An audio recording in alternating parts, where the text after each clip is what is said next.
Hello, everybody. Welcome to Rage and Love, where we passionately debate. And for some reason, there was music still going on. Okay, No, no. actually, I see what just happened. There was like an echo going on my side of the sound. So you know what? Let's just restart this. Welcome to Rage and Love, where we passionately debate, explore, and review topics of religion, science, history, and current events. So today we have two guests and my co-host Joey. But before I make the introductions, I just want to say something super quick. I want to mention that generally we keep an eye on the chat. Today I have a moderator in the chat. We will take questions if anybody has any questions that are relevant to the conversation that's going on. Uh, but I will not be taking any comments or questions that are attacking our guests' beliefs. As you know, obviously, this is an atheist channel, and we often cover topics of religion. But this is not going to be a debate. This is going to be a very friendly conversation. In fact, it's an example of how we can sit across the table with someone who holds different beliefs and still be respectful, still be kind, and still be accepting. And not just that, but in fact, we can actually be on the same side of the table sometimes, right? When it comes to certain things, we can be on the same side of the table. So I expect the chat to be respectful, and we appreciate you guys. So Joseph, how you doing?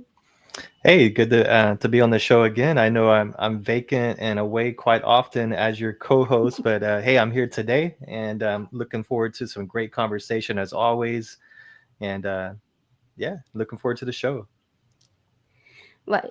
So today we're going to kind of explore what happens when people start questioning the very faith that once defined their life or their identity, and how leaving behind these sort of beliefs sometimes can have an emotional toll. So we have two guests today. One of them is Damien, who's also been on the show before. So welcome, Damien. Welcome Hello. back. Yeah. Welcome back. All Yep. right.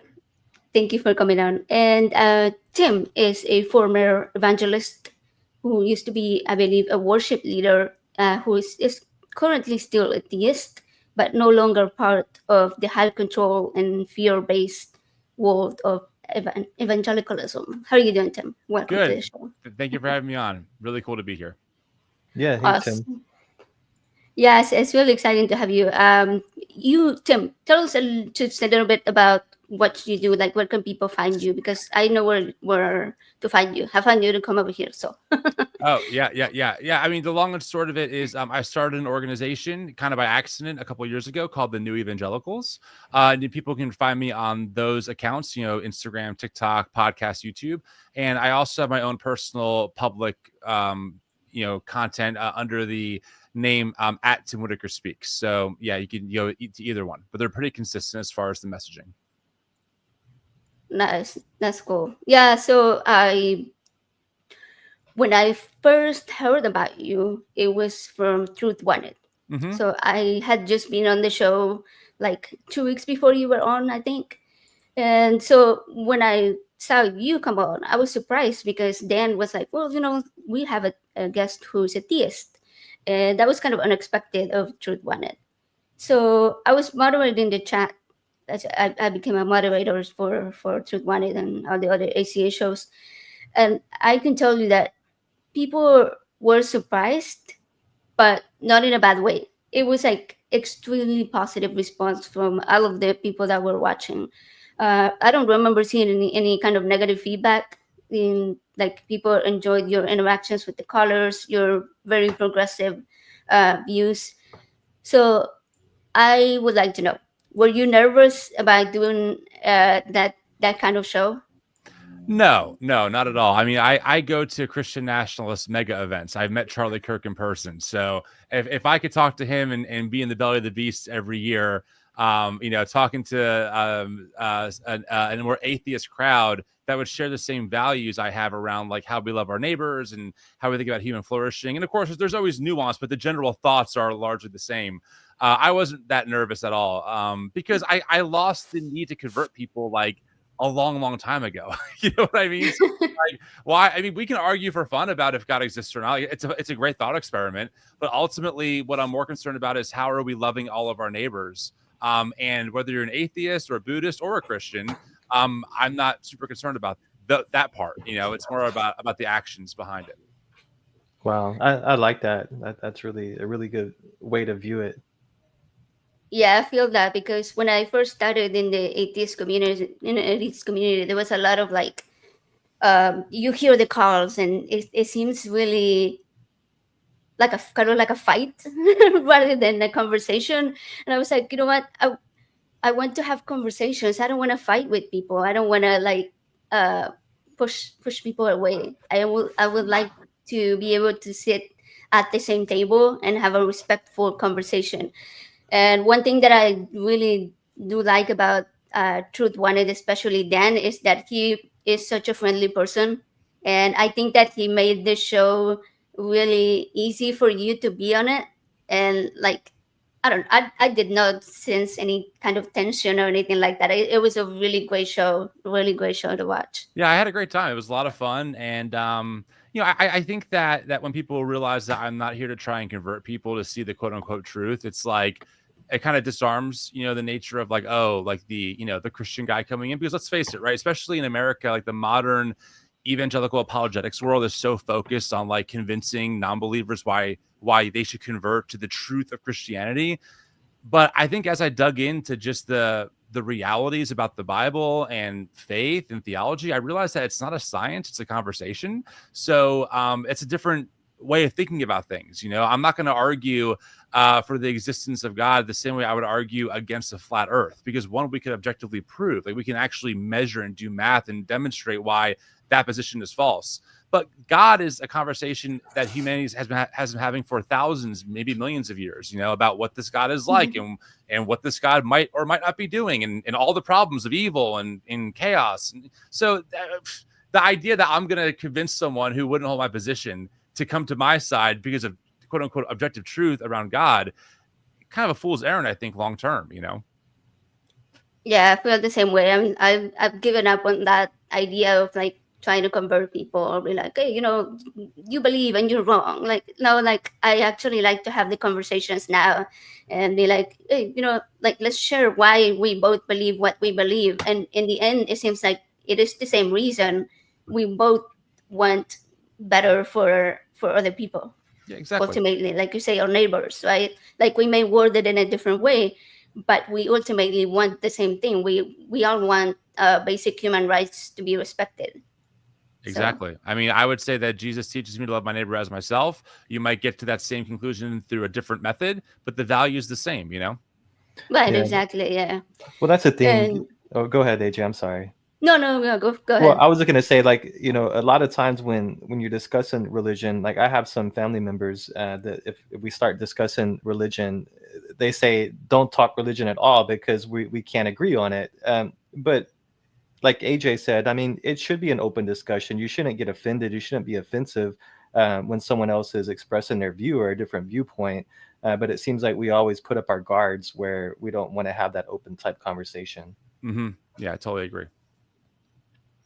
Yeah, no, I was gonna say that speaking of friendly people, I was I am super excited about going to NanoCon next week because your co-host April is gonna be there. Oh, of course So she is. I know I'm gonna get to meet her, and I'm really looking forward to that. You know, you guys started that show this year. You said Yep. Mm-hmm. that's cool. That's Yeah, awesome. it's been great. Yeah. How did that happen? Like, what did you meet or? Oh, how did I meet April? I met April through the internet long term. I mean, I found her online as a content creator when I was starting the New Evangelicals, and we connected, you know, as you do, because you're kind of making the same content your own way. And I invited her out to do a live in-person podcast with me in Tennessee, maybe 2.5, 3 years ago. And we really hit it off, and we always kept in touch. And then as I developed the podcast more and more, we wanted to add a new segment onto the New Evangelicals podcast where we essentially recapped the news that week. and I wanted a co-host. I was like, me and April, I think could be a really good fit. So we started that, and we called it the TNE Recap, and that dropped every Friday. And then this year we spun that segment off into its own show called the Tim and April Show. So that's how it happened. Okay, that's cool. Yeah, I like that. It's been great. Yeah. So I have watched a lot of it. I would say I've watched more of the Tim and April show than the New Evangelicals. No offense, but it's just because of the topic of Christian nationalism is such an important topic, Right. And I think it's so amazing to see Christians talking about it, or people who consider themselves to be whatever your denomination may be, a religious person speaking up against it. And I think everybody should be doing that thing. But speaking of religion and your journey, I want to ask Tim and Demian, both of you, where you stand today on your journey. But I'm going to start with Tim. Okay. You have gone through like a process of deconstruction from your evangelical faith.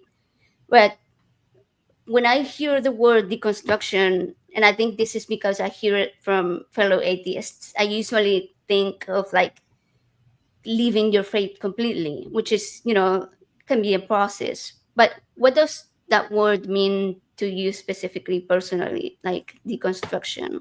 Yeah, well, that's a good question, and it's really both and. Some people call deconstruction a movement, but it's not. It's an explosion, and it's simply a way of describing a phenomena that really, I think, took off in the middle, or maybe middle and end of 2020, where a lot of people, for whatever reason, started really rethinking what they believed about their previously held beliefs. And for most people, it was folks similar to myself who grew up in white evangelical fundamentalism. I was homeschooled, like I was part of that world. I was raised to be a warrior for Jesus. I marched in the pro-life rallies. Like I did the thing. And people started saying, this whole Trump thing and Black Lives Matter and COVID, like the way that I'm seeing my faith tradition respond to these issues does not line up with the values that they taught me, frankly. I was taught that, I was 5 years old singing songs that Jesus loves the little children of the world. And that same tradition is cheering on concentration camps that are building in Florida for immigrants. And it's like, wait, something isn't jiving, right? Or they think that the children in Gaza deserve to be obliterated because of Israel. I'm like, wait, that doesn't match the value of what you taught me. So for the idea of deconstruction, it's simply moving and being able to reconsider what you held as previously like immutable truths about God and the Bible and your faith, and putting them back on the table and really reconsidering, is this as true as I thought? And if it isn't, where do I move from here? Some people, I'll put it this way, the analogy we use a lot is like a house analogy. And I talk about this idea that a lot of us kind of grew up in the basement of Christian fundamentalism. We were taught in that basement that this is all there is to true Christianity. And for whatever reason, we got above ground. Maybe it was church abuse, or we just had questions that we couldn't find good answers to. And we realized that above ground was actually a huge house full of other rooms of Christian thought and tradition that was way more robust. But some people, when they get above ground, they're so messed up by what that basement did to them, they have to get out of that house completely, and they run straight out the front door, right? And so deconstruction is just describing you getting to that point of getting above ground. And from there, you could do whatever. Some people go to the house next door. Some people go to no house, right? Some people like me stay in the house and want to explore the rooms of Christian thought because it's so robust. 2,000 years of church history. There's obviously a lot there. But that's really what deconstruction is. Ultimately, it's not about a right or wrong thing or about like you have to end up here. But I will tell you, and obviously it's skewed because of the other people that I work with. But a lot of people who deconstruct, they don't want to leave their faith in Jesus behind. They don't want to leave like their traditions behind. They want to be more consistent with who they see Jesus in the New Testament to be. Someone who says, love your neighbor as yourself, love your enemies, blessed are the meek, liberate the oppressed, feed the hungry, etc. So that's where a lot of folks that I work with, what we're trying to do, is just kind of find that better path forward. But many people absolutely deconstruct, and maybe they lose all belief in any kind of, God. And some people move to other traditions. Yeah. That's such a beautiful way to put it. I had never heard it put so concisely, the house analogy of the basement, because so many people are harmed in such horrible ways in that basement area, right? So when they come out, sometimes they might come out screaming and angry, and sometimes they just come out like, hey, you know what, there are other places to go. And it seems like you found that place to go. And I'm gonna ask Demian, because I feel like that analogy applies a lot to the conversations that he and I have had in the past. Like, we've been discussing religious for a couple of years, and always in a very respectful and productive way. And a few weeks ago, Damien, you were on our show, and you told us that you no longer consider yourself religious, but that you're really unsure of what label exactly you wanted to hold now. So I was surprised, because when I first started having these conversations with you, you were very firm uh, in calling yourself a Christian. So what do you think changed, and where do you stand now? Can you share that with us? Yeah, I think the way Tim describes it was actually, he hit it right on the nail. Actually, just into recently, I started considering myself not religious just because of all the things going on in the world. I still believe in God. I still believe in God. I still, on every morning before I go fishing, I pray to God. And I think that right there is beautiful. I believe that if I want to be follow this God, I should. If that person wants to be an atheist, they should. I strongly believe that everybody should get to do what they want.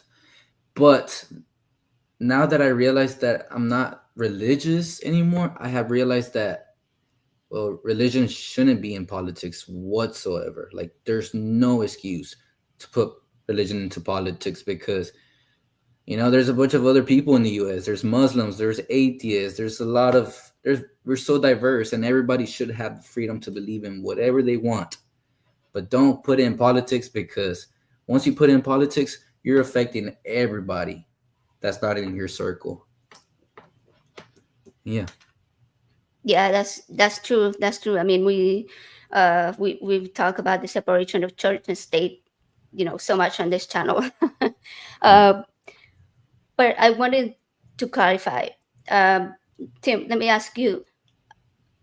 You came from being a conservative evangelical, and you said you came up to the above ground house, and you found all of these things that were out there. So how do you define your current faith? Like, would you say you are still a Christian, or what? How Oh do you yeah. label yourself? Yeah, definitely still a Christian, I mean, for sure, because the term Christian is so vast.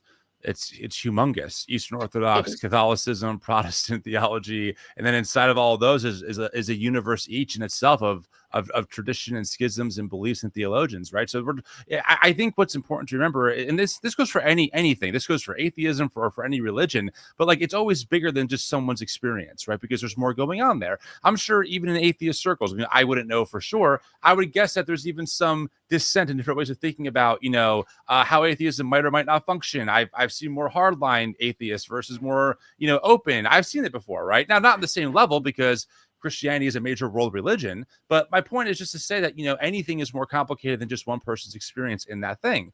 So for me, I absolutely identify as a Christian, as a Jesus follower, 1,000%. I just, to Damien's point, I really agree with the sentiment of, keeping kind of like religion out of politics. And also, I think, though, I think it's important to kind of have a both and perspective. And here's what I mean by that.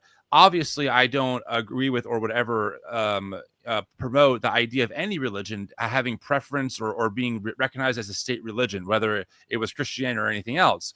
However, right, as people, statistically speaking, most people in government right now happen to be Christian in some way, shape, or form, whether you're Democrat or Republican.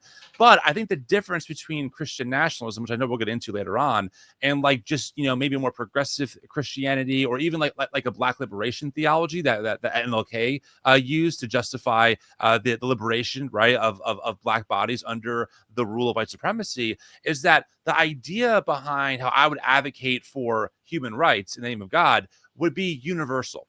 So, for example, right, me, AJ, and Joseph, in theory, could agree that, hey, we need universal health care in this country. Like, that should be an absolute guaranteed thing, especially in the world's richest country. It's ridiculous, right? That people go into debt to get medical help.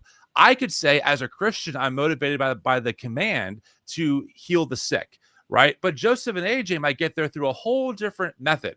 So that would be a way of, like, as a Christian, certainly I'm advocating for maybe what I would call as a Christian position, but it's universally applied. A Christian nationalist is looking for exclusively fundamentalist beliefs like Jesus Christ is Lord to be prioritized in our government, right? Or, hey, I don't think that women should be able to lead in church, therefore they should be barred from leading in the government. That's an exclusively nationalist Christian position that does not have that kind of crossover, agreement, so to speak. I think that's a major difference between how Christian nationalism is functioning versus just general Christians who might have ethics, right, who are maybe voting their conscience, but from a much more liberative perspective. Right, yeah, and a perfect example of what you are just talking about can be women's healthcare, right? Like, not to get into any specifics of it, but one will say, okay, women should have the right to decide what to do with their bodies, and we shouldn't put a religious dogma to decide who or when or where these women get to decide what to do with their bodies. Like, if you have different types of religions, then I don't know, if you have a Muslim and if you have a Christian and if you have an atheist, they might have a completely different idea of where those rights, where the line is drawn for those rights, right? But we can also have a secular way of figuring out why it might be better for women to be the one to be making those decisions rather than a specific church. Mm-hmm. So yeah, that's definitely where we have to draw those lines and be like, hey, it's best if we have a secular society when it comes to government decisions. So quick question before we move on to Christian nationalist stuff. I wanted to get from both of you. Well, I do know Damien's. I know the answer to this question from him. But Tim, for you, what was that defining moment where you realized that you were holding harmful ideas that you said when you stuck your head out of the basement and you were like, I'm done with that basement? What was that moment for you?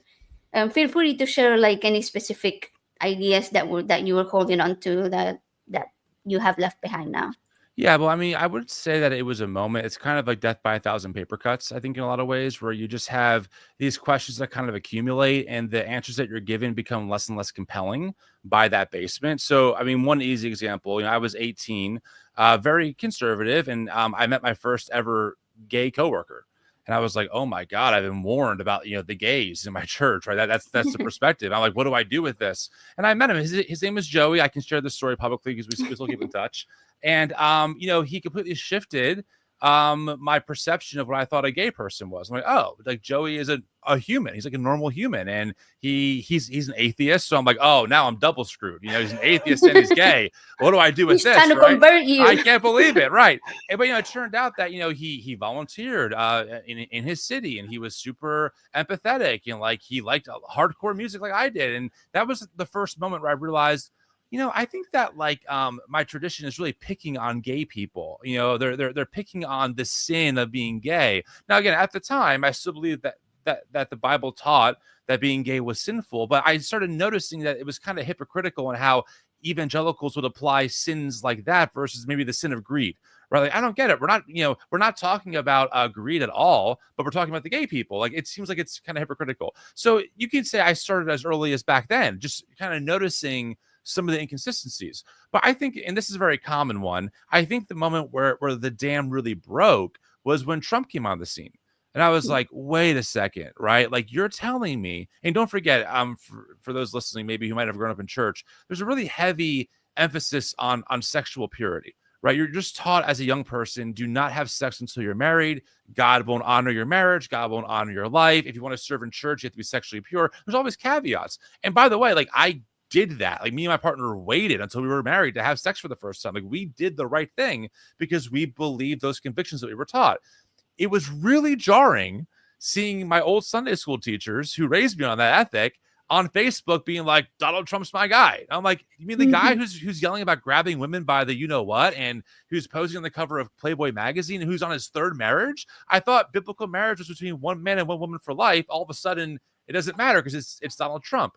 So that was really the moment when he got elected, and I saw like the Trump fervor, and I saw his lies and just like how he talked. I'm like, these things embody none of the values I was taught to embody as a man. Like as a man, I was taught that Donald Trump is the opposite of everything a man should be. And all of a sudden I got to vote for this guy or else I'm not a real Christian. So that was like when things really exploded for me. And then of course we had Black Lives Matter and the murders of Ahmaud Arbery and George Floyd, Breonna Taylor. And I'm watching my tradition on the wrong side of that conversation. I'm like, wait, why are we like blaming George Floyd for what happened to him? Like, what is happening here? This is not loving our neighbor at all. And then you had COVID. And I start seeing pastors I know, this is a pandemic, faith over fear, don't wear a mask. I'm like, what is going on? It just felt so logical to be like, well, loving my neighbor, again, the most important commandment Jesus says is twofold. Love God with everything and love your neighbor as yourself. It did not seem like a stretch to wear a mask during a pandemic in a way of showing my neighbor that I love them as myself. But for some reason in my tradition, that was like wild, like tyranny. So I think all those experiences really blew up my notion of like, something is really, I don't know what it was. I had no categories for it yet, but I just knew something was really, really wrong. And then I'll tell you when I knew that things were like so bad, there was no way I could stay there. It was January 6th. When I saw a Christian flag being paraded through the Senate chambers during the insurrection. Now, you have to understand, as a church kid who literally gave his life to the mission of the church, mission trips, planted churches, worship team stuff, I've done it all. I pledged allegiance to that flag more times than I can count as a kid. And to see that flag that I gave my allegiance to being paraded around, and seeing a prayer to Jesus being given, thanking him for this opportunity, to take back America from the deep state. I was like, holy shit. Like, whoa, like, no, this is not what I signed up for. This is Antichrist. This is the opposite of what Christ would want. So all of those factors is what led to me just going, I got to either find a better path forward in my faith, or I got to leave this house completely because I can't stay here. Whatever this shit is that I'm watching, I can't be here. So that's kind of what led me to kind of, get above ground ASAP and see if there were other ways forward.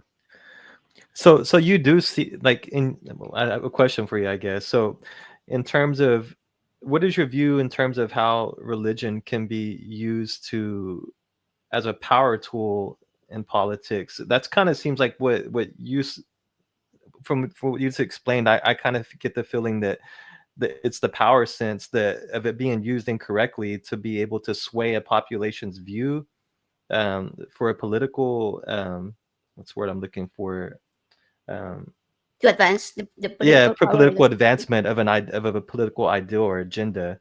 How do you feel about, is that kind of one of the reasons of what it actually turned you off from I guess you would say Christian nationalism, or a form of Christian nationalism? Like you kind of saw that what you were following kind of was being blurred, the line was being blurred and brought together, kind of, maybe. I hope I'm asking that correctly. No, yeah, I think I got you. No, it wasn't so much that idea. Because again, I think about religion, and in this case Christianity, can be used as a tool for liberation or as a weapon of oppression.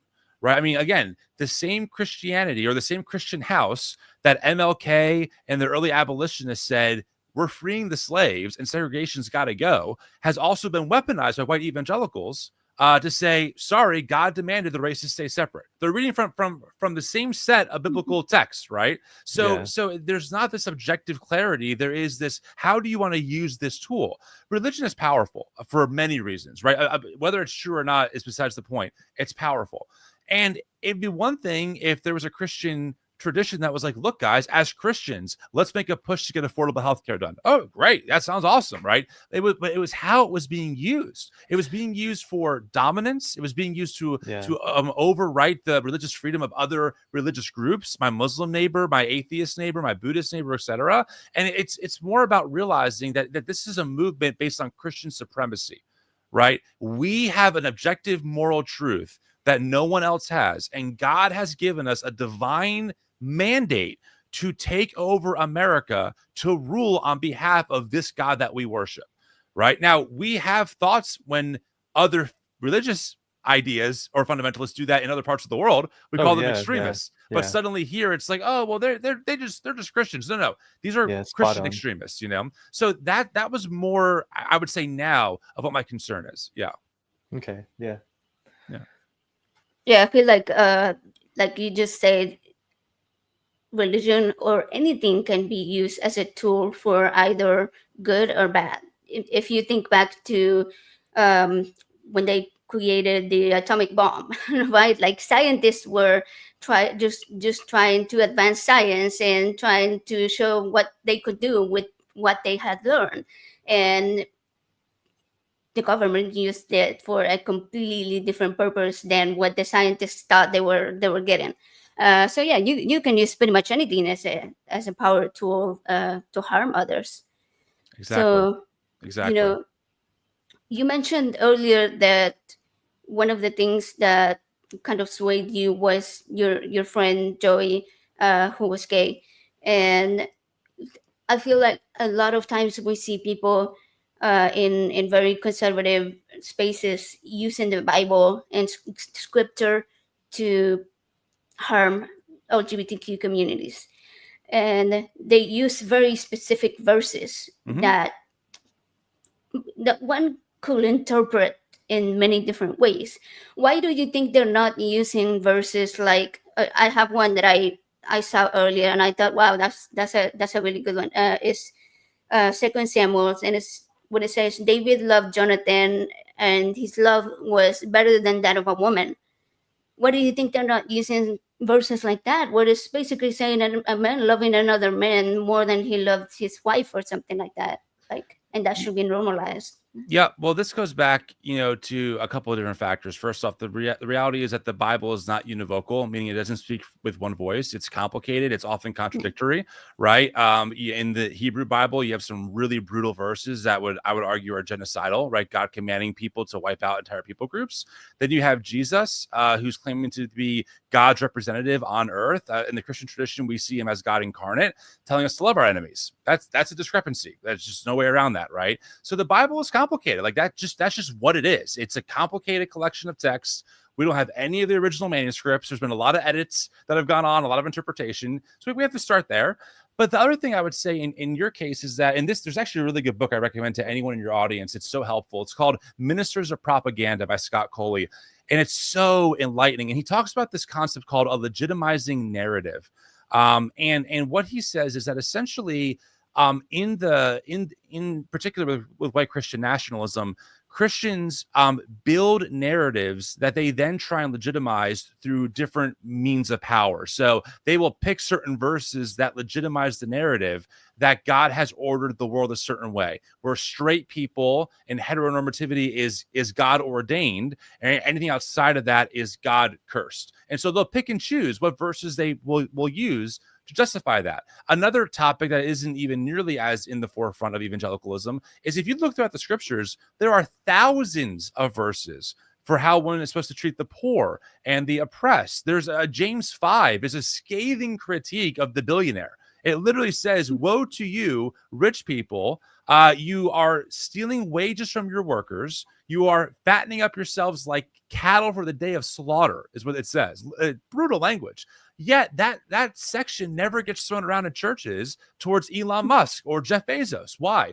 Because there's an inherent logic to what they believe, right? There's capitalism involved with that. There's a white supremacist angle to this. There's a fundamentalism to this, but all roads lead to maintaining their power and control.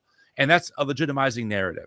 And so I think that is a huge part of it. The last thing I'll say, I'm kind of giving you guys some insider baseball here, but there is a massively well-funded evangelical apologetics industry that will reinforce and will teach people from a very young age how to properly, quote, read the Bible. And those people enforce into young people what the Bible is clear and what it's not clear on. And so you have this system that indoctrinates kids and young people and teenagers, and I went through it, that, hey, the Bible is clear on these issues, but these issues, it's really a heart issue. But this issue is more for politics. So you're given that very young, and it kind of creates this perfect storm where you have the outcomes that we're looking at, where Christians are justifying their hatred of their queer neighbor, in some cases trying to legitimately overturn a Obergefell because they think that the Bible's clear on this.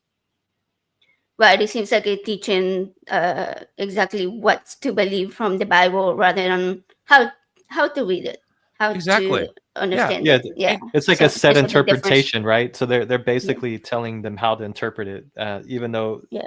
a lot of times people argue, "Oh, you're not interpreting the Bible correctly." It's all up to interpretation.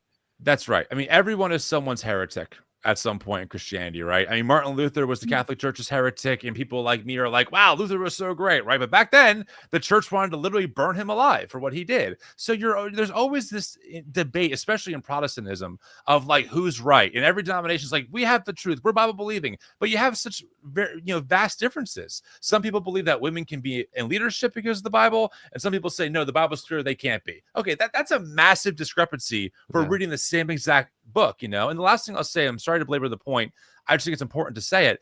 The word homosexual is nowhere in the text, in the Hebrew or the Greek. That word doesn't exist.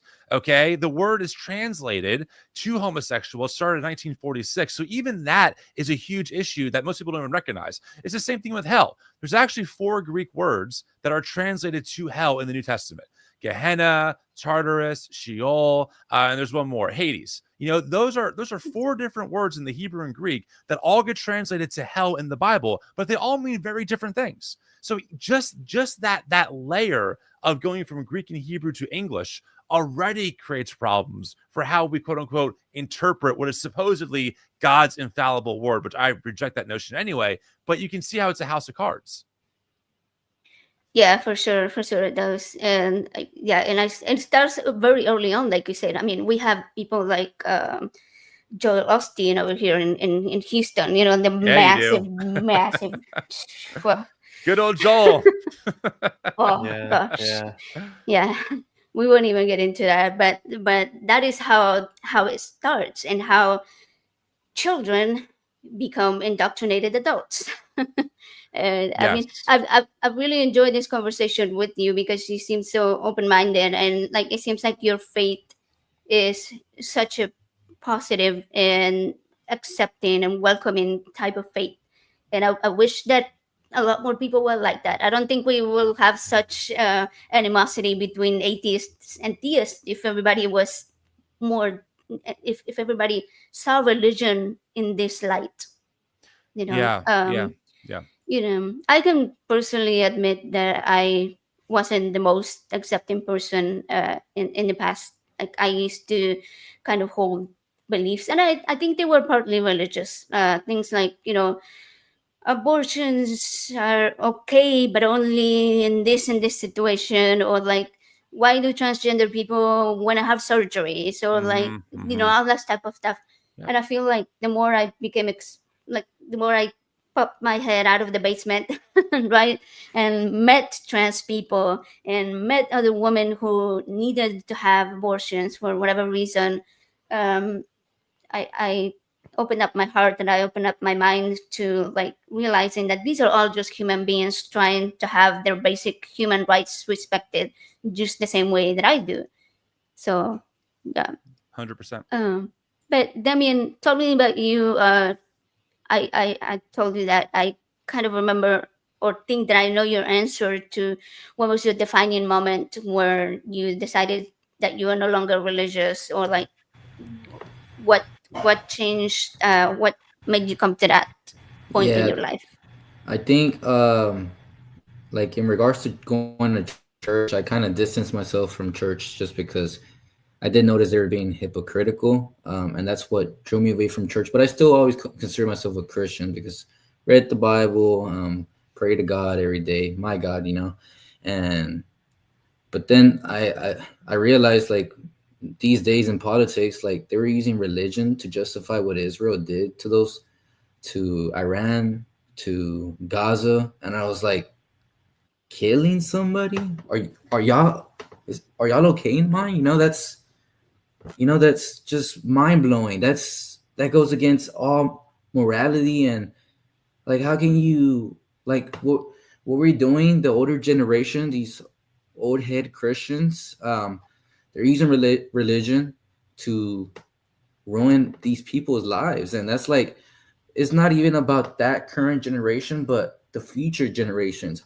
Why do you want to see kids, grandkids, the future generations to be in a whole cycle of hatred, of war? Why do you want that? Wouldn't you want better for your kids, your grandkids? What the heck is wrong with your mind? And that's what really got me. Yeah. Yeah. I'm really a firm believer that everyone has the potential to be a good person, and I do my best not to judge people based on what they believe or like what the religion they are. I don't write someone off simply because of that, right? Because like, and I won't be like, oh, you're Muslim, I can't be friends with you. That would be freaking ridiculous. So, but I look back at my own journey and I can see where my worldview sort of changed, and I can see the potential of other people uh, to do the same thing, right? To come to realize that they're holding on to bad ideas. Even people that may be defending currently what is going on in the Middle East, at some point may open up their minds and be like, oh, you know what? I was wrong. So, but it's such a hard thing to do with the current political climate. And I think that we are seeing a very extreme rise in fundamentalist religious ideas being pushed on everyone, obviously, especially Christian nationalism. So, where the heck did this come from? Has Christian nationalism been hiding? Like, has it just been waiting for its time to shine, or has it always been around and we just like didn't notice? What do you think, Tim? Yeah, I mean, Trump is a fruit of a much deeper issue. I mean, he's not a one-off. He's not a bug. He's a feature.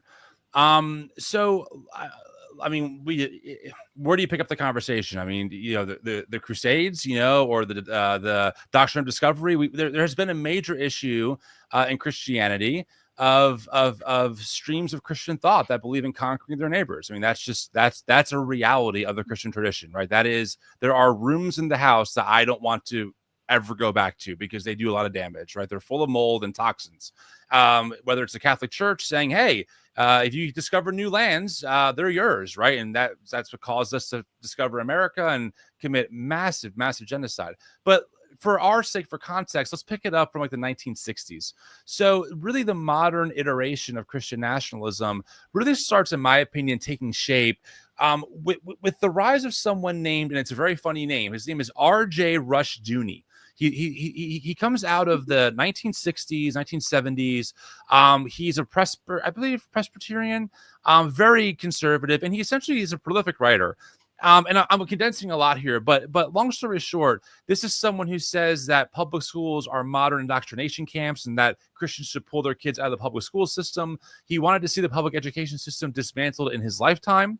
Does that sound familiar? He's writing books about how we have to replace American law with what he calls is God's moral law, and we have to essentially, institute new laws to make America Christian, essentially. So his writings are pretty fringe at the time, but he does kind of pioneer the modern Christian homeschooling movement. And then from there, you go to Jerry Falwell, The Rise of the Moral Majority. And this is where evangelicalism really gets politicized more than ever, with the rise of him and Paul Weyrich, and them thinking about how do we kind of convince evangelicals to vote a certain way. A lot of people think that the moral majority was founded over abortion, but that's not true. The reason that Jerry Falwell got political was because of integration.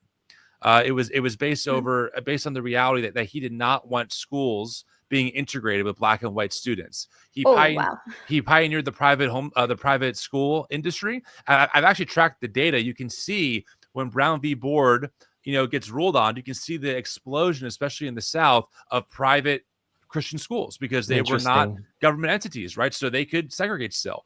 And once the government started enforcing integration, this is when you start hearing people like Jerry Falwell or Bob Jones, the founder of Bob Jones University. They start developing this language that, hey, the government is infringing on our religious liberty to live our life how we believe God's told us to live it.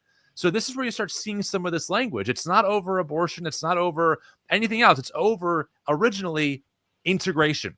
Okay, these are people who believe that the races should stay separate. In fact, Jerry Falwell, in a sermon decades ago, said that if the justices, meaning the ones who ruled on Brown v. Board, knew essentially what God would have wanted, they would have never ruled the way that they ruled on that case. So eventually, integration becomes normal, right? It becomes a very popular thing, and people start realizing that, racism is bad, generally speaking anyway, and that, the school should be integrated, and we discover all this stuff. So Jerry Falwell and Paul Weyrich, they realize that issue is falling out of vogue, so they start testing other issues that would resonate with their base. And that's when he discovers abortion is a real heavy hitter. The idea of, hey, we're killing children.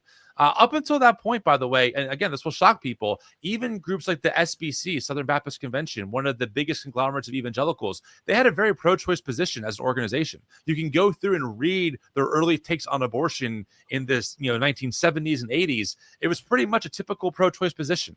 But that started shifting as the sentiment shifted in evangelicalism.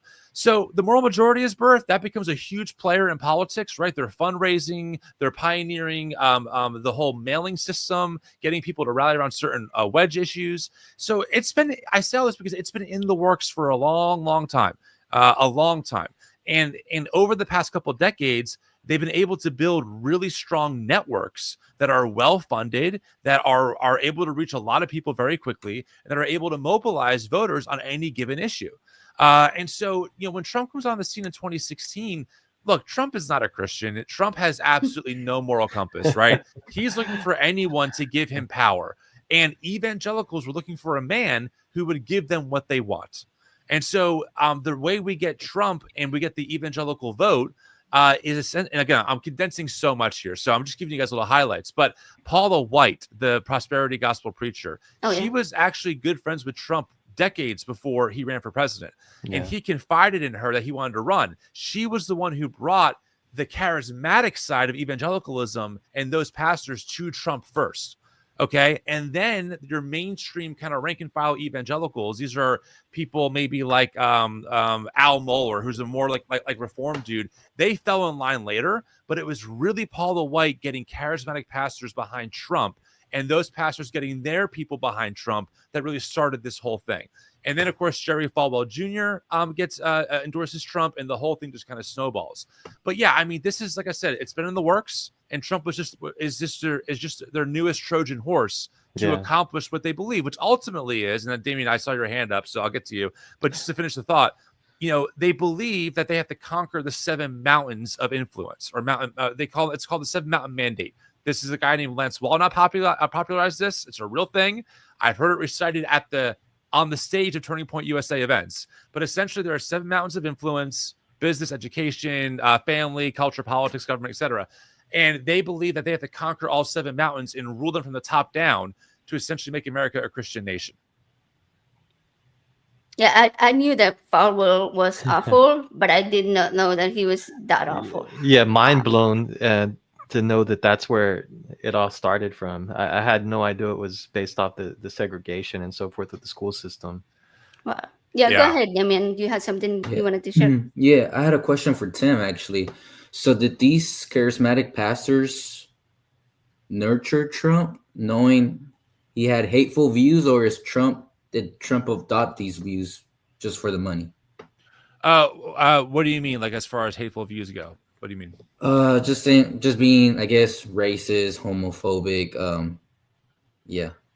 It's hard to say completely, but I do think that as Trump realized that there was a lot of power in these spaces, he just kind of acquiesced more and more to them. Because don't forget, in the first administration for Trump, he really wasn't super vocal about gay rights one way or the other. It wasn't really a big thing, but now it's a huge thing, right, for his administration, right? They got rid of all these things. They're getting rid of trans people in the military. So I definitely think that like the evangelical Christian supremacists have positioned people next to Trump to get this stuff done.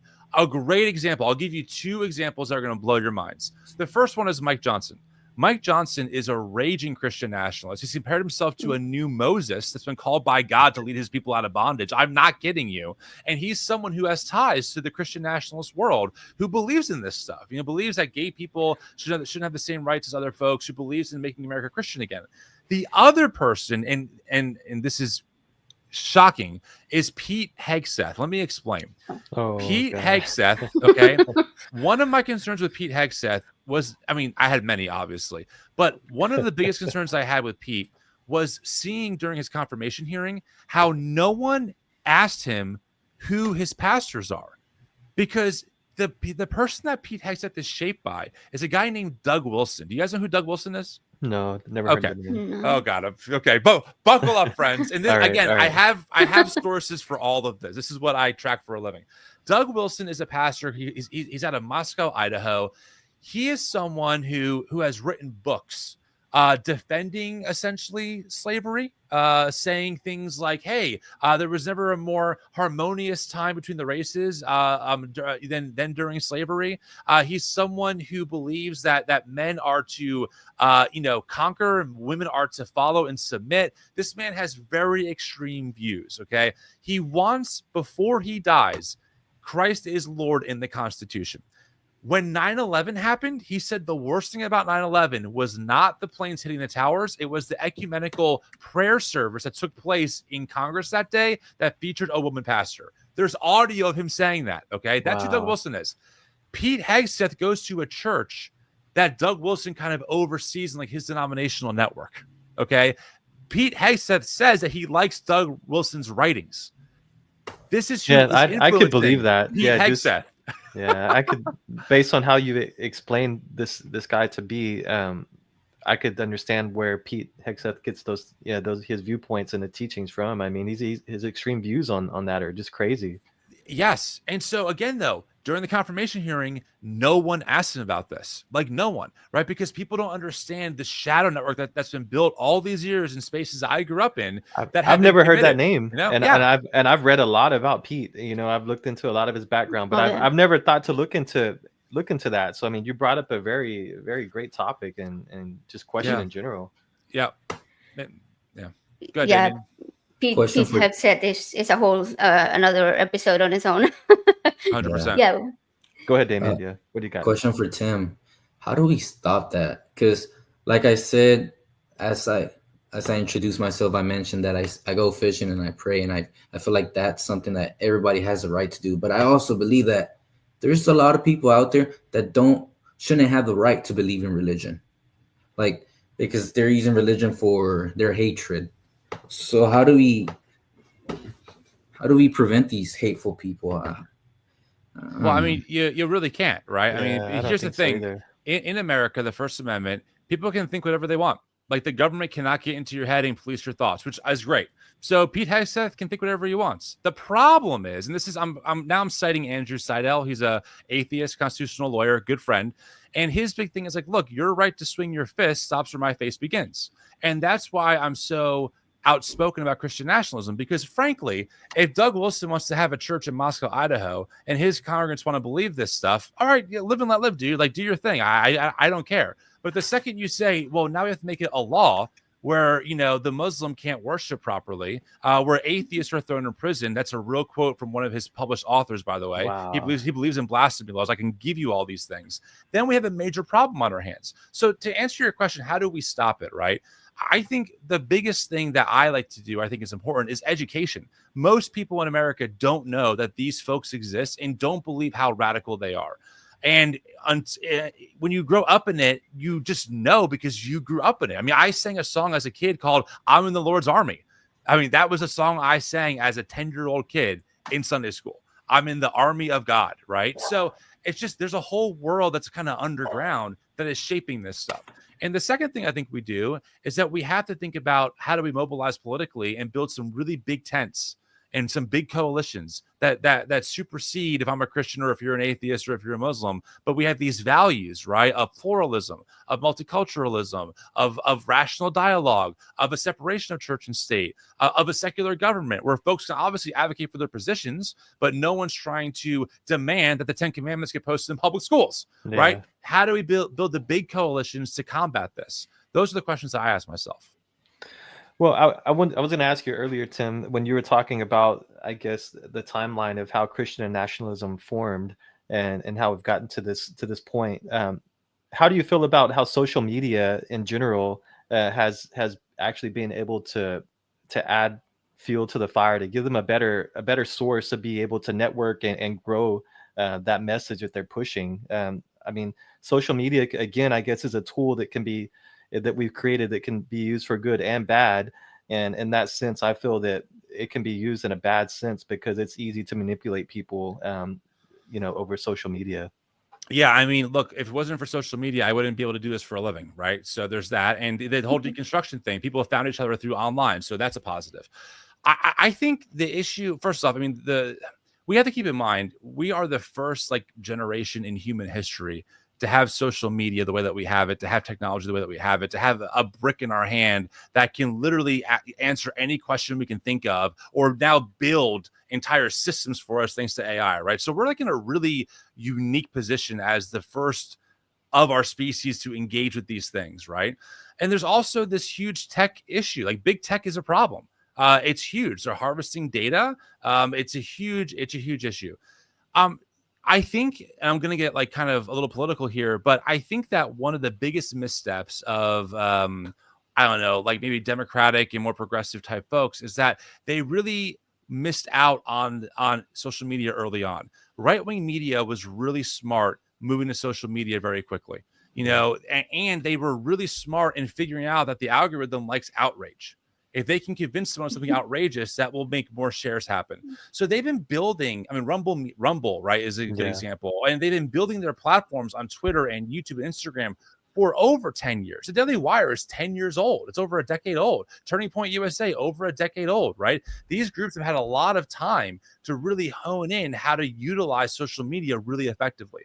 And frankly speaking, there is no alternative on the quote unquote left to Turning Point USA or the Daily Wire. It doesn't exist. Same capacity, and there's a lot of reasons for that, but it doesn't, right? There is no who's the left wing version of Tucker Carlson? Who? Hassan Piker? He's still a drop in the bucket, and even then, I think Hassan's much more rational and much more intelligent, right? So I think that is why we're having the problem that we're having.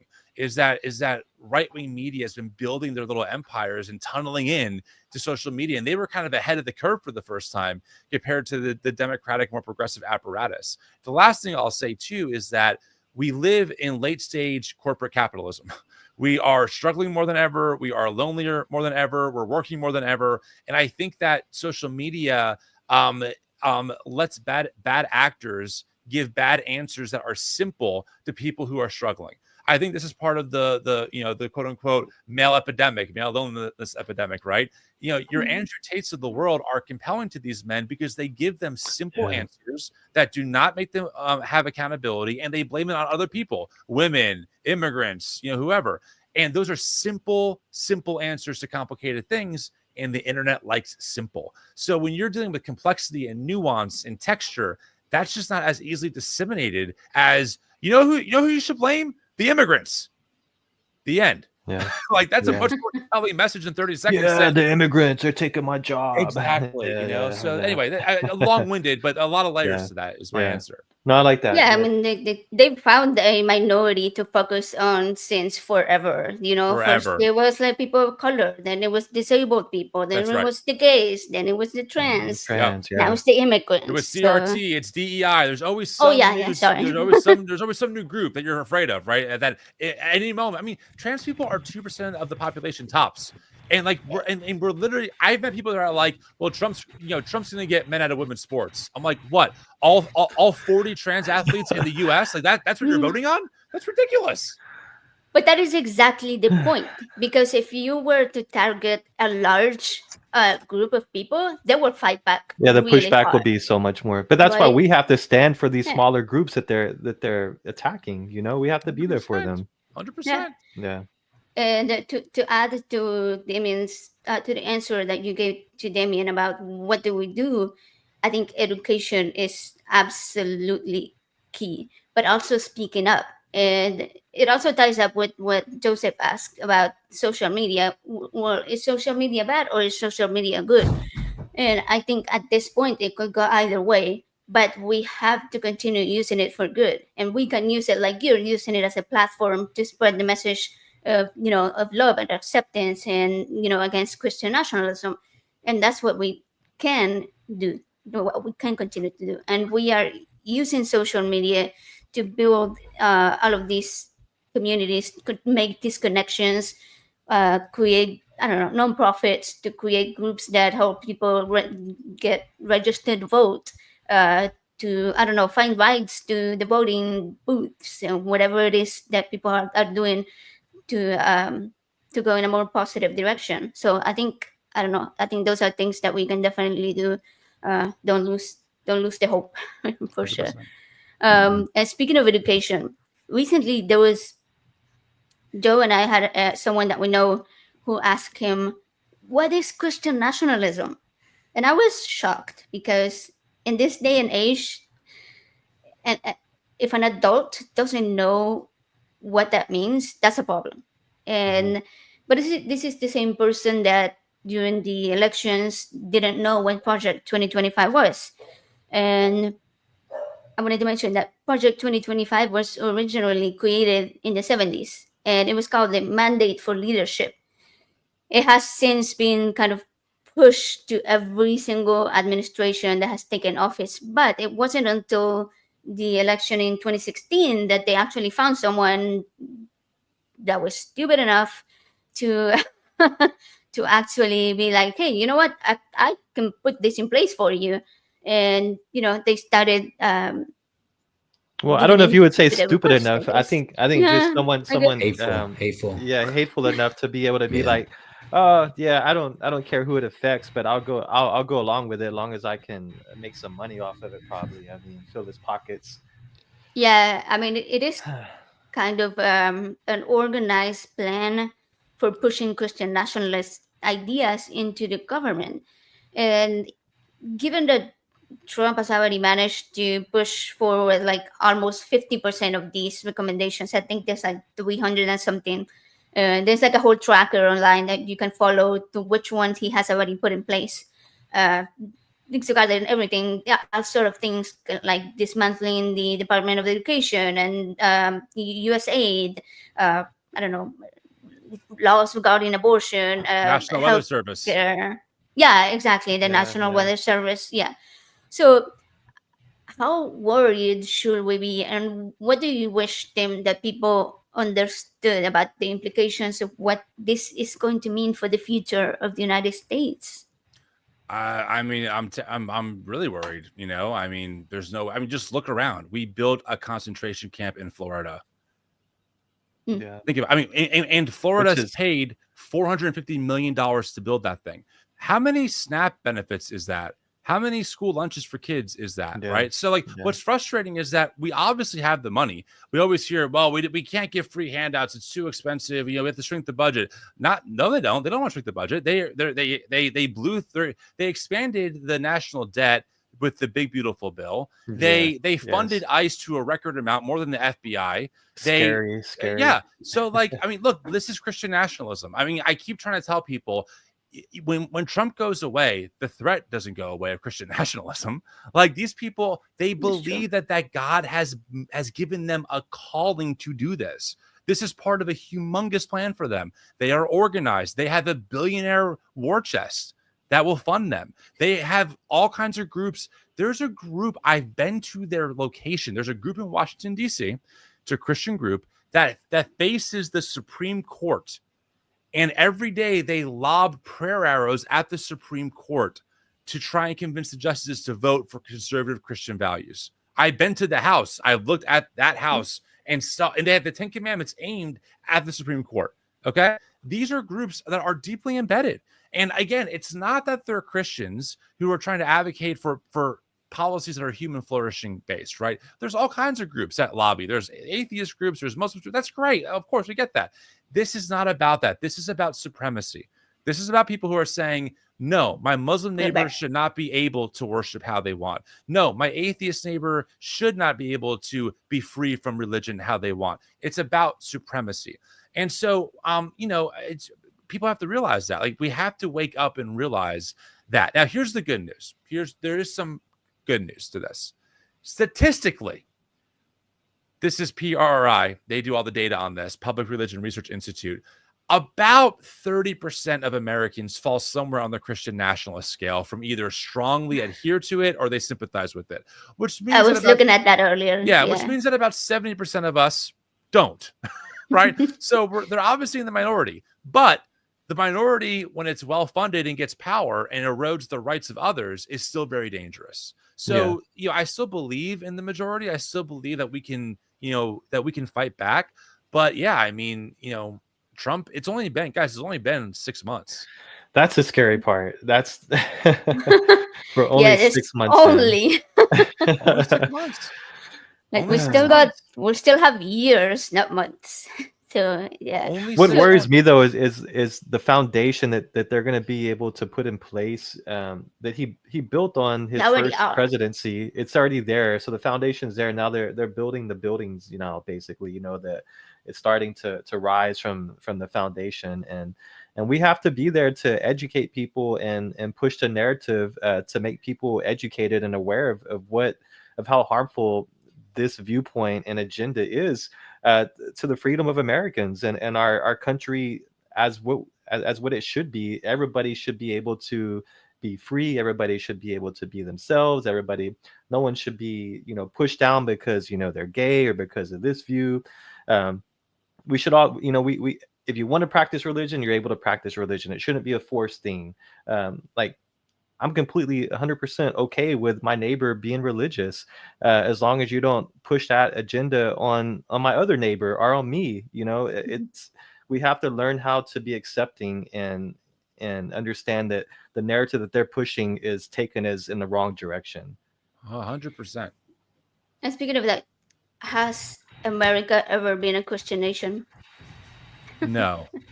I mean, here's the thing, right? Here's the thing. As far as the founding of the government, our Constitution, no, it's obviously secular, right? Our founding fathers, even the Christian ones, would not hold a lot of beliefs that most evangelicals hold. Is there like a cultural Christian sentiment just because of like the people that migrated here yeah, there is, but that doesn't make us a Christian nation, nor does it mean that somehow that should be privileged over others, right?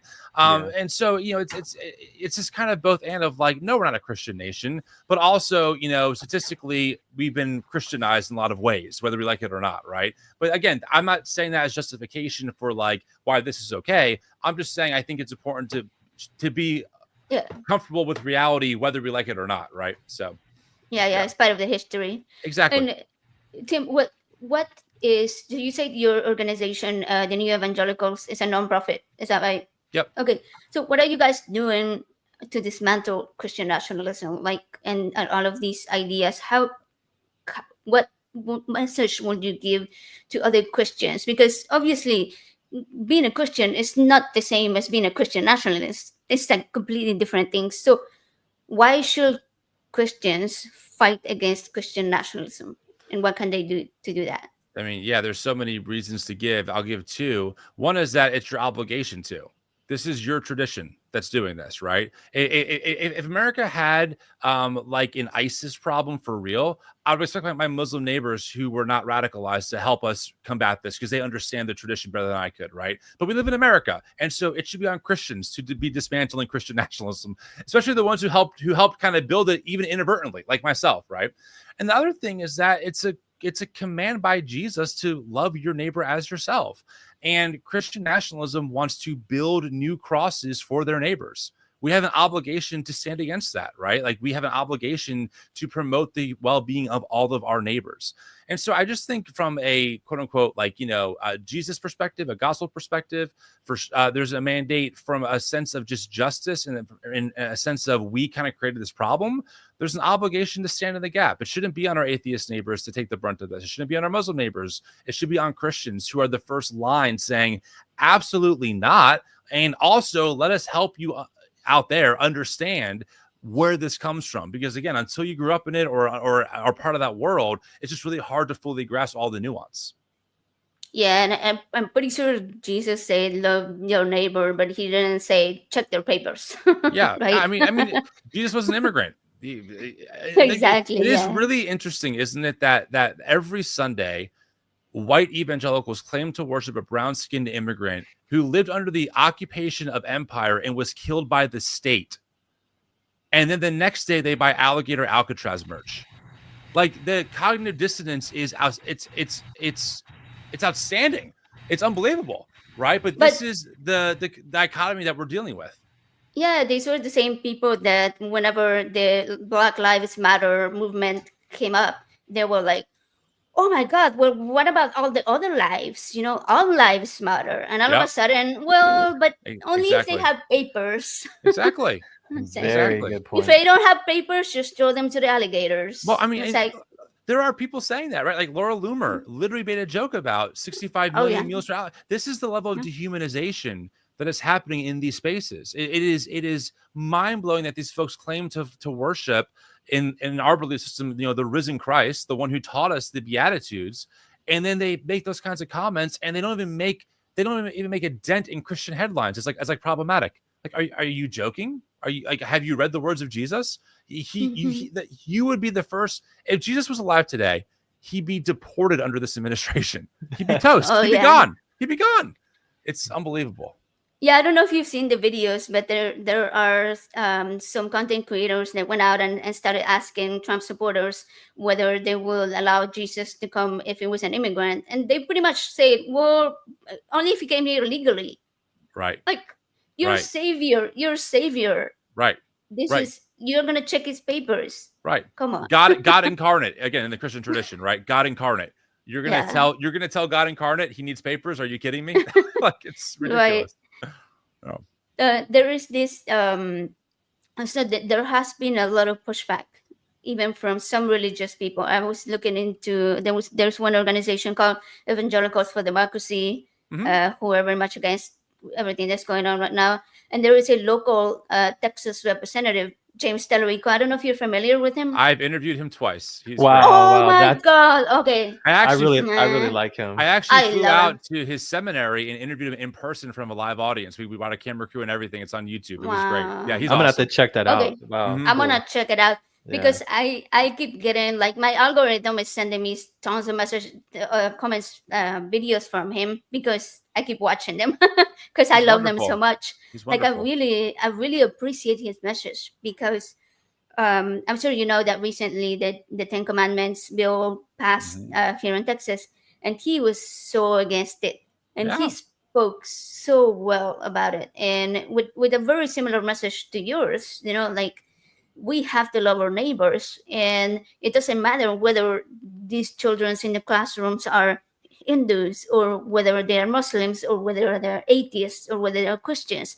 We shouldn't have one religion plastered on the wall for them to be like, that is the one true word or whatever. Like, if their parents want them to believe that, that's fine. They can take them to church. They can teach them at home. But in a public setting, in a public school, it has to remain separate. So I really, really love what he's doing. I was a little bummed because he's going to be having a town hall next Saturday. But we're going to be in Tennessee for NanoCon, so we're going to have to miss it.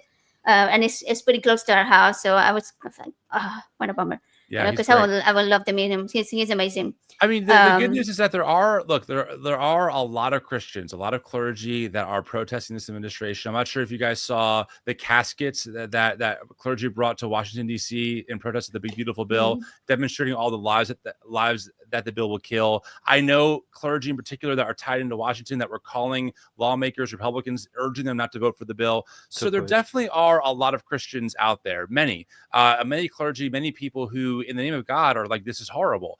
What is frustrating is seeing how much power that this Christian supremacist minority has when it comes to Trump and government and what they're being able to get done. But like any group, it's not monolithic. And there are a lot of Christian leaders, including some politicians, who are completely against what's happening. And that's definitely a good thing. Yeah, that's good to know that there is a fight, a pushback going on, even though it may not be in the forefront. We do know that there are people standing up to it. Yes. No, I can assure you, there are some major leaders in clergy in the progressive tradition, in the mainline Protestant tradition, that are organizing, that are mobilizing, that are thinking about different ways to stop, do it, what's going on in any way, shape, and form that they can. While realizing that the problem is not, again, it's not my atheist neighbor who's the problem here. It is the Christian radicals that are the problem. So that hopefully gives your listeners and your viewers some kind of sense of solace that not all Christians are behind this. Yeah, which is really good for people to understand that. It's definitely something that people need to be aware of. I have, when I make some post on my social media stuff, going against Christian nationalism, some people that don't know the difference between it, they think I'm attacking them directly, their Christian faith, which I'm not. I have no issue at all with people, being religious and following, Christianity. My issue is with the people that have hijacked that faith to use it for power, basically, and for their own agenda, which affects everybody. Yes. So it's good. I really like the topic of this conversation today, because I think that this is something that needs to happen more often, where people of faith and people that may not have that same belief, or show that we do have common ground.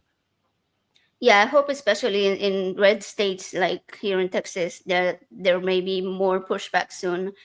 Are you familiar with Will Judy? I'm not. Okay, he is he's local here to Houston, but he's been he often goes and does speeches in other states and stuff regarding Christian nationalism, and as well as the separation of church and state. And he runs Houston, what is it? Secular Houston is called. Okay, His love that. organization. And so, but what he does is he brings people who are religious and to have conversations with him and find that common ground to where we can both join and fight back against Christian nationalism together, rather than doing it separately and trying to put both of our resources separately. Like, put our hearts together, and that's the way that we're gonna dismantle it. 100%. Yeah, before we finish up the show, let me ask you, because I think it's really important to note that both deconstruction and also everything that is going on in the political climate today is affecting our mental health. And a lot of us are feeling a lot of anxiety, a lot of sadness, a lot of hurt. How do we deal with that? I know that you have some experience with that, Tim, yourself, having dealt with anxiety and depression, and regarding your deconstruction from religion and everything that came from it. How do you feel about that now? Well, I mean, therapy is really helpful. I recommend a good therapist. Yeah, I mean, look, my brain broke maybe 7 years ago really bad, and it wasn't really over deconstruction. It just broke. Like, I woke up one day and had panic attacks for the first time, and it was a long journey. It's a whole other conversation, right? But I fully understand when you wake up and you check your body and you're like, shit, like I feel like trash again. When will this stop, right? I think that, a lot of us are probably feeling the weight of what's happening. We feel powerless to stop it, right? When between Gaza and between what's happening in Florida and just, what we see on social media, it's so much. And I think that we have to remember a couple of things. Number one, we are only one person, and it's not our job to fix every single problem in the world individually. And we can't. Reverend Otis Moss III, his father marched with MLK. I interviewed him in January, and he said something so profound. He was like, just put your brick on the next brick of liberation. Like, just do your part of laying the next brick of liberation for your neighbor, and then have your neighbor lay their brick for a liberation. Like, it's just, you add your brick to that building of liberation for your neighbor. What can you do today that loves your neighbors in your proximity right now, right? And the other thing I think is really important is find moments of joy, because joy is resistance, right? Fascists want, in particular Christian fascists, want you to be scared. They want to be in your head. They want you to be anxious. They want you to live in fear. And one way that we give them the middle finger is by, even in the fear, still finding moments for joy, whether it's being with your family, if you have a family, or friends, or doing something that you like, going for a hike or playing a video game, whatever it could be, right? Finding moments to still find joy in life is really important, because this is going to be a long battle. I think that one of my, and I'll be honest, I'm newer to the progressive world, right? Like, I'm only a couple of years in. But one of the things that I've noticed in progressive spaces sometimes is that there seems to be like this microwave mentality. Like, okay, we have to fix this tomorrow and then we're done. That's not how Christian nationalists have been playing the game. They tried to overturn Roe v. Wade for 50 years, 50, and they got it done like 3 years ago, right? Or for however long ago, a couple of years ago. That's how they're militant in that. So we got to think long term. We got to think farther out. We got to think, again, coalitions, to your point, Joseph. And that means finding time to rest, finding time to rejuvenate, finding time that sparks joy, because we need people in this for the long haul. We cannot have folks getting burnt out. Yeah, that's true. Sometimes I struggle with having some quiet downtime. I'm just like a go person. 100%. And yeah, so I think that's definitely good advice. So okay, we are gonna end the show pretty soon. I had something really funny to share with you guys. It's just a video. Unless, Damien, do you have anything else you wanted to add before I do that? Okay, I left it for the end because it's a song, and I'm not 100% sure if it might be copyrighted. Yeah, I don't think it is. It's by don't worry, YouTube will tell you right away. Right. So I'm like, right away. In case I have to cut it out, then we can just do that at the end. So the reason I wanted to share this song is because it was made by a state representative in Michigan, Josh Scriver. I don't know if you're familiar with him. Oh no, I think I've seen this video then. Oh, you have. All right. I'm sorry to traumatize all of you, but I thought, Tim, I've seen you reviewing videos, and I think that you are going to find it very hilarious and interesting. Okay, if I'm ready. can. It's fairly cringe. I love good cringe. Yes, I think you'll laugh. It's a good way to end the stream in. Okay, sorry. Okay. I think I got it. Let's make sure the sound is on. The conservative code. The conservative code. Right.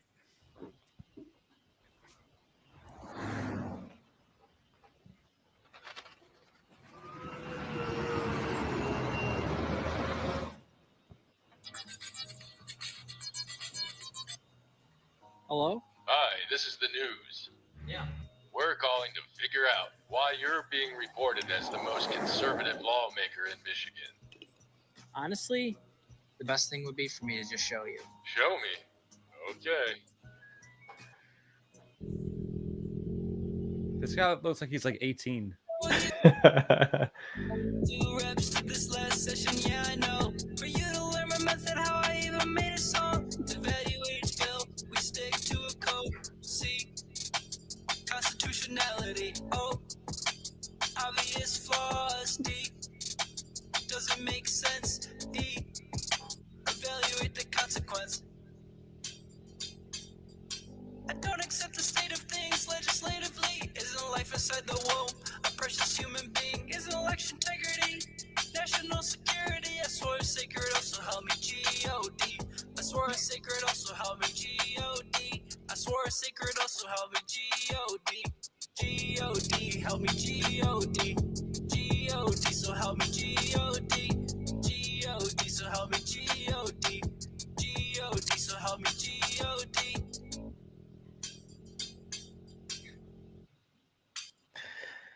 No. Oh, that was pretty terrible. Is there more? He's gonna get sworn in now. Oh, this is I didn't see this part then. This is a real lawmaker? Yeah, yeah. Yes. Jesus Christ. For the term that began January 1, year 2023, very best to your ability. So help you God. I do.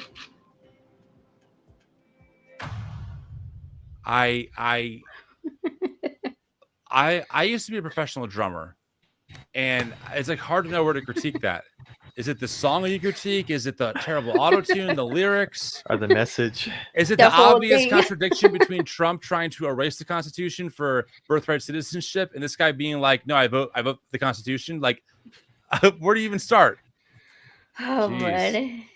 It was Thank you for that, it was AJ. so Thank you for bringing it cringe. to my attention. Really appreciate that. You're gonna wake up You're like at 2 welcome. in 2 in the morning. You're gonna wake up and you're gonna have that little tune in your head. Yeah, exactly, exactly.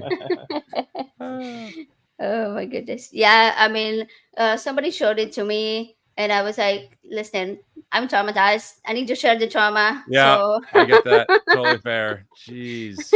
yes. So now you can share it with others. Spread the word. Spread that. I will do that.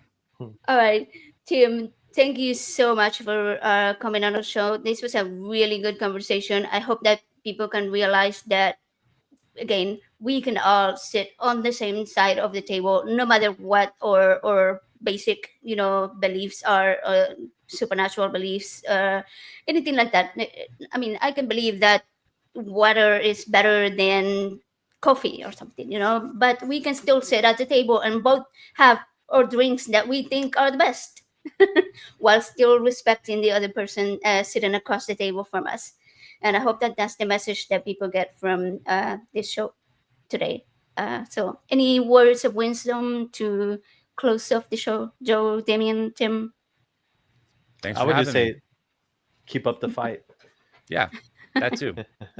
Yeah, but yeah, definitely. Thanks for coming on, Tim. I really enjoyed this conversation, as I said earlier, and hopefully, maybe we can have you on again, and we can go into some more deeper conversations. It's been great. Awesome. Thanks so much. Yeah, for sure. Damien? Just love everybody. That's all I gotta say.